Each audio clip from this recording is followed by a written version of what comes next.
After spending 2 days in Phuket, our next stop in Thailand was Krabi, and our car was waiting for us sharp at 8 in the morning. The car wasn't any regular car, but it was a party van, and my daughter was really impressed with it. Phuket to Krabi distance by road is around 170 kilometers, and it took us 3.5 hours to reach Krabi.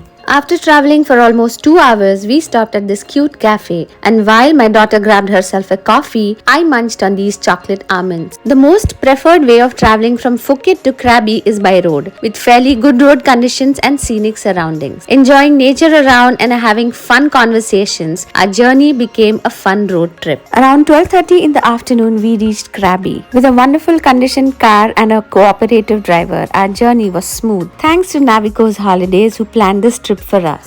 We stayed at the Peace Laguna Resort in Krabi, which was exactly 5 minutes walking distance from the Aonang beach. The resort looked breathtaking at first, with the lake surrounding the cottages and hotel rooms. We were welcomed by this rice-flavored sweet drink called pandan. The check-in time is 2 p.m. and we reached a little early, so we just kept our luggage and decided to explore the area around. As I said, the Aonang beach is exactly 5 minutes walking distance from the resort. As the weather was nice, breezy and cloudy, we took a stroll on the beach. And then it was time for lunch. We had heard about a popular Indian restaurant called Tandoori Nights when we were planning our trip, which was right opposite to our resort. So we had our lunch here. If you are planning to come to Krabi, don't miss Tandoori Night. Once lunch was done, it was almost 2 o'clock, so we came back to the resort and checked into our room. The room here was a big and spacious premium room with extra bed, a mini refrigerator and a balcony giving a scenic view. The bathroom was spacious too, with a separate shower area and a bathtub. In the evening, we had a city tour arranged. Our vehicle was waiting for us right on time, and we visited the Tiger Caves temple.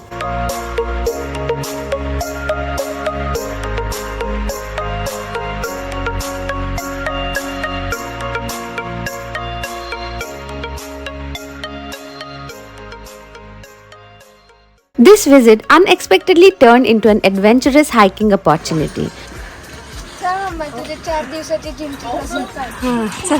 We got to know about the Tiger Caves mountain temple located at an altitude of 350 meters. You need to climb 1240 steps to be precise in order to reach the top. After an initial contemplation, we finally started the hike. The steps are really steep, so it was being a bit difficult climbing up, but we met so many friendly tourists who cheered us up and motivated us to continue the climb. The view got better and better as we were reaching the top. The last part of the hike seemed almost impossible, but when I reached the top, I thanked myself for doing it. There was a huge Buddha statue, and to my surprise, there was a Ganesha temple as well. So why the name Tiger Caves? The story dates back to 1975 when a monk was visiting the caves. While meditating, he spotted numerous tigers roaming around the caves, which led to the name. So I have climbed up these 1260 steps and reached the top of the Tiger Cave temple. So the temple that you see is the entrance point, and this is what you end up with. So is Tiger Cave temple worth it? The view from the top is absolutely beautiful, and yes, it's 100% worth it. While I was climbing up, I met 65 years old Miran from Hong Kong. She must have started much later than I did, but we both climbed the top together. She was so fit and energetic, I couldn't stop but ask her the reason or the secret behind her fitness. And this is what she shared. At night, I take rice and then just home. Yeah, because I'm getting better and better. I don't want to be a very fat woman. After spending some time on top, I started descending and then visited this temple located at the bottom of the hill. If you're in Krabi, don't miss the Tiger Hills. It's worth a visit.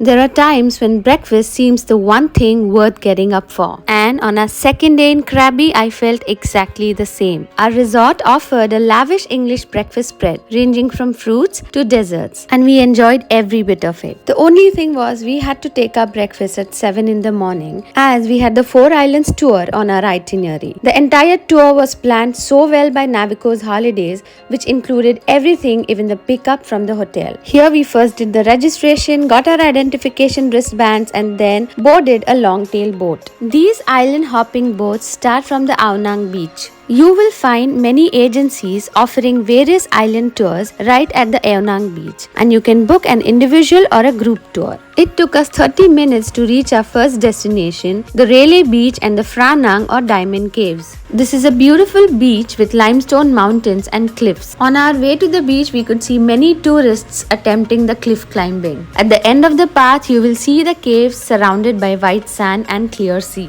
We were given around an hour to walk through the caves to Railey beach and return to the boat, which was quite less, so could not explore the beach more. We boarded the boat again and started moving to the second one on the list, the Tub Island. Floating on the deep sea in a low-sitting long-tail boat was a fun experience. The speciality of the Tub Island is you can visit it only during a low tide. Due to rushing waves and heavy traffic of boats, it took our boat around 20 minutes to anchor and we landed on the stunning Tub Island. This whole area is picturesque with different shades of blue ocean water around and stunning panoramic view of Krabi coastline in the background. We even enjoyed some delicious food here. Out of all the islands that we visited, Tub Island was my favorite. Third one on the list was the Chicken Island, and the name was because of the large rock formation that undoubtedly resembles the head and neck of a chicken. As it is fantastic with spectacular coral reef and an abundance of tropical fish. And guess what? The snorkeling gear is available on your boat without any extra cost. Those who go for snorkeling get half an hour in the water and others have to wait on the boat. And while you are waiting on the boat, relish on some fresh watermelon. Our last stop of the island tour was the Phoda Island. This island is a picnic spot and we were served the Thai picnic lunch here. There are no restaurants or cafes, so you need to carry food and water along. And there are no trash cans as well. So whatever you bring, take it back and don't leave anything here. And that's the reason this island is clean in spite of a big tourist rush every day. Phoda is famous for its smooth sandy beaches and clear turquoise sea waters suitable for swimming.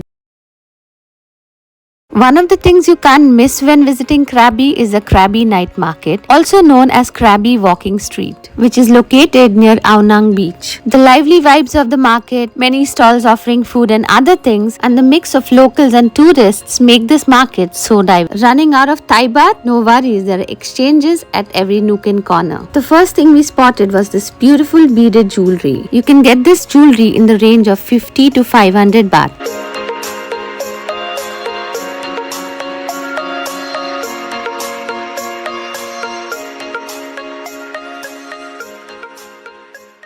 Then we found this souvenir shop where you can get a personalized passport cover with your name on it in just 100 baht.